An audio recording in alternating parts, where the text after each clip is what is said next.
Ready. Okay, that is Indiana Jones. That's Indiana Jones. Indiana Jones. Indiana Jones. That's Indiana Jones. That's in. I want to say Han Solo, but I know it's not. It's Indiana Jones. That's the Doctor. All right. The Ninth Doctor. Ninth Doctor. That is the Ninth Doctor. Wolverine. Wolverine. Wolverine. Wolverine. It's Harry Potter. Harry Potter. Harry Potter. Harry Potter, my life. James Bond. James Bond. James Bond, yeah. Flash. That's the Flash. Flash. Dean Winchester. Dean Winchester. The guy from Supernatural. Dean Winchester. What companies made their apparel? I don't know. What? I never really considered that. I don't know. They usually have really obscure names, and I never remember them. You did. Those unsung heroes, like he'll never be famous, but yet all the famous people are wearing his clothes. He's like a dork product.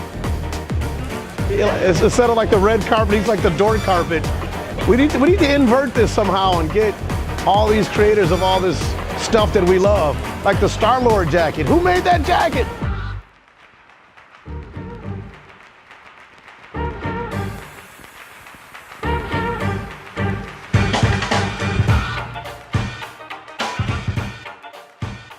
All designers have many different vendors at their fingertips. We can't do this alone.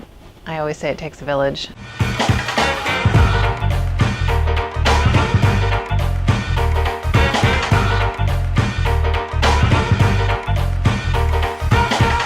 This was the first jacket I ever designed and made.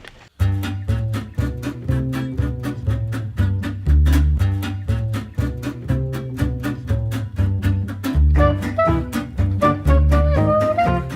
been making jackets for 25 years.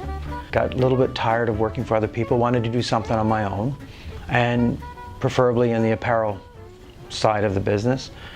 And I wanted to get involved in making something that was quality orientated. So I thought this is a very good fit to take the leather business on, and got into it and been doing it ever since.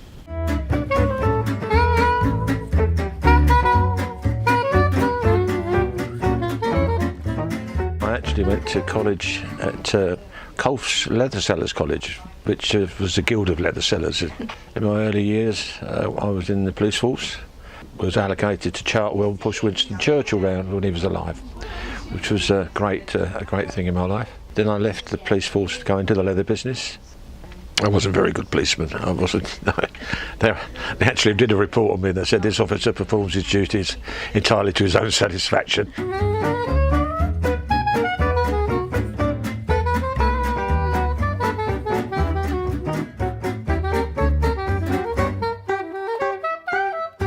Henry Huntsman and Sons, started by Henry Huntsman in 1849, initially as a breeches maker. So all of our history is within military tailoring and equestrian tailoring. So if you look through all our incredibly old ledgers, you see mostly it's filled with a lot of women, surprisingly, a lot more women, and men who are all ordering kind of military uniforms, but particularly, riding habits, riding all kind of gear that they could get, so they could, for equestrian purposes. Your appearance is the first thing. They say it takes 0.2 seconds or 4, I think, for someone to formulate an opinion about someone. That's what I was always told my mother, judge a man on his shoes. It's the first thing you should look at. But certainly, whether we like it or not, whether you want to or not, you make an impression of someone almost immediately. Whether or not you consciously think it, you'd probably have sort of a difference of opinion on them, like initially, certainly, sort of.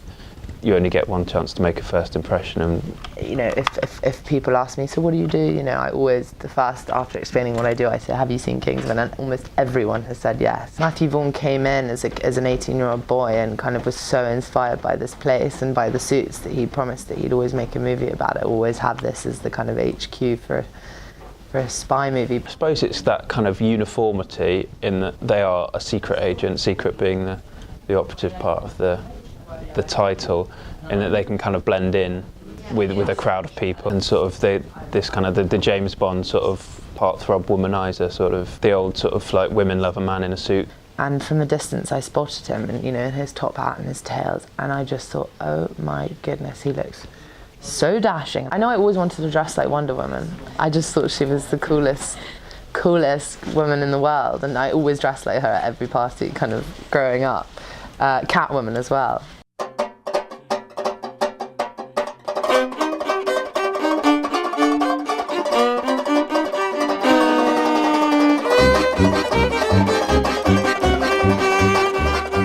It just helps, I guess they own it, you know, and if it's done well, then it's part of them. If it's done poorly, then the costume wears them, which is bad. You know, you don't want to look like you're overwhelmed by what you're wearing. You want it to feel very integrated, and it's also, there's so many layers to it as far as the film, what type of film you're going for, who you get as your actor. Sometimes it comes together perfectly and it's just magical. One of my early things I worked on was the early Batman films, and Michelle Pfeiffer walked in that role, and to me, to date, she's the most powerful Catwoman, most iconic, beautiful, sexy, however you want to say it, Catwoman. That just came together perfectly between the design and her together in that film. It was just flawless. My first job was sculpting dinosaurs in Orange County for this company called Dynamation for 3 years. Eventually it ran its course. I was a little loose cannon when I was younger. I'm very tame now. When that ended, I developed a lot more skills, and then I eventually got into film, doing work on creatures and different films like that, making monsters and gremlins. And then slowly, when I got my opportunity on Batman, then the costume world opened up, and that just seemed like a better fit. So I started pushing more in that world and less in creatures, monster world. And then I became, once I got to sculpt Batman, the first, I think it was the second film, I got known as the guy who sculpted Batman. So it kind of opened up worlds for, like, on X-Men and Fantastic Four and Daredevil. All these films started opening up to me, and I became one of the go-to guys. So I was a freelance artist, a freelance guy who would help build things for people. Well, I think all aspects, whether it's production design, costume design, sound, hair and makeup, it's all important, and it's about creating a character.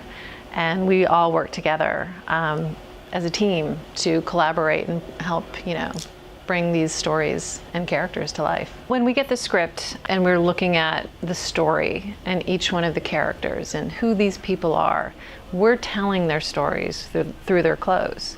We're showing a character arc through their clothes and motivation and all of those things. That's what our job is to tell a story. Where other departments, they do it through sets, or like I said, with the production designer or hair and makeup, we're using clothes as a tool to help build these characters from the ground up, tell their motivations and their backstory. Things like leather jackets kind of, I suppose, have a kind of biker sort of influence, like people that smoke and sort of take that sort of little risk and ride motorbikes, and there's kind of like that sort of element of danger, the sort of like bad boys. We forgot the most famous jacket I made. What's that? Was the X-Men 2 jacket. Was it X-Men 2? X-Men 3, sorry. X-Men 3 jacket.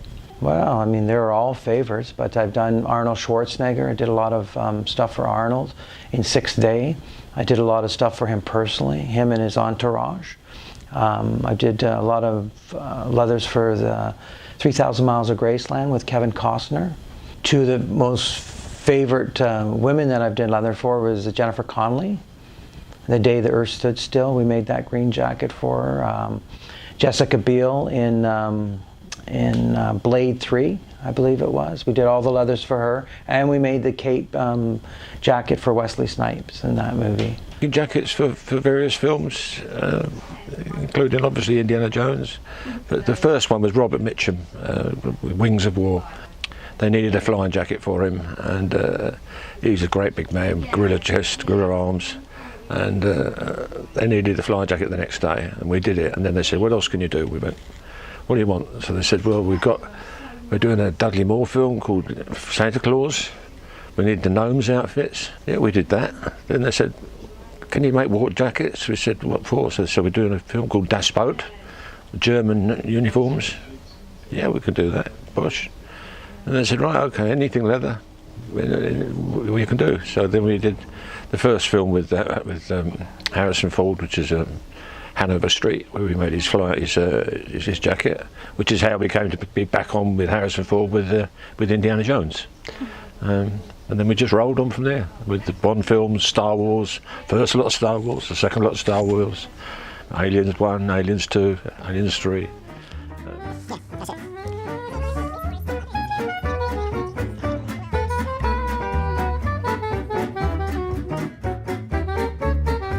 I've been very lucky, you know.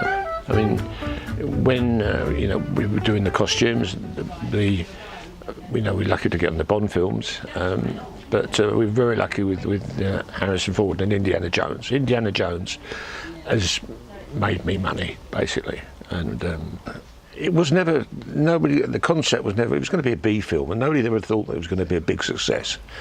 So they weren't that fussed about it, and we went down there and we tried the jackets on him, and they said, yeah, we like this bit, we like that bit.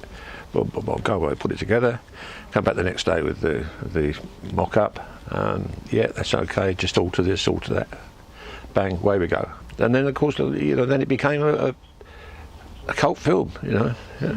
To say, how do you write a memorable, you know, iconic song or artwork, it's a little more elusive than that. It's part of it's a feeling. I think for each person it's a different reason. I think that they are drawn to these characters for very personal reasons. I think there's people that it touches. I mean, that cosplay world, which is getting bigger and bigger. I mean, they're influenced by it, obviously, but they want to dress up and go to conventions or hang out with their friends. My show, which is Agents of S.H.I.E.L.D. for Marvel. We have amazing fans on the show, and I've gotten to meet a lot of them, and they're really great about reaching out.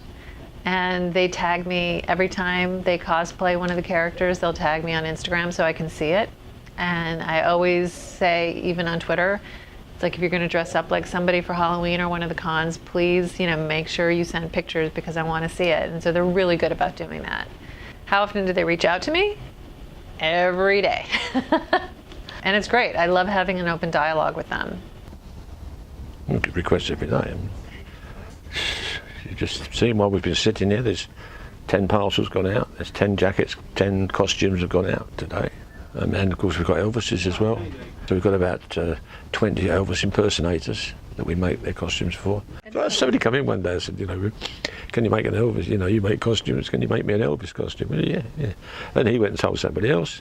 Then he went to an Elvis convention, and all of a sudden we had all these Elvises ringing up.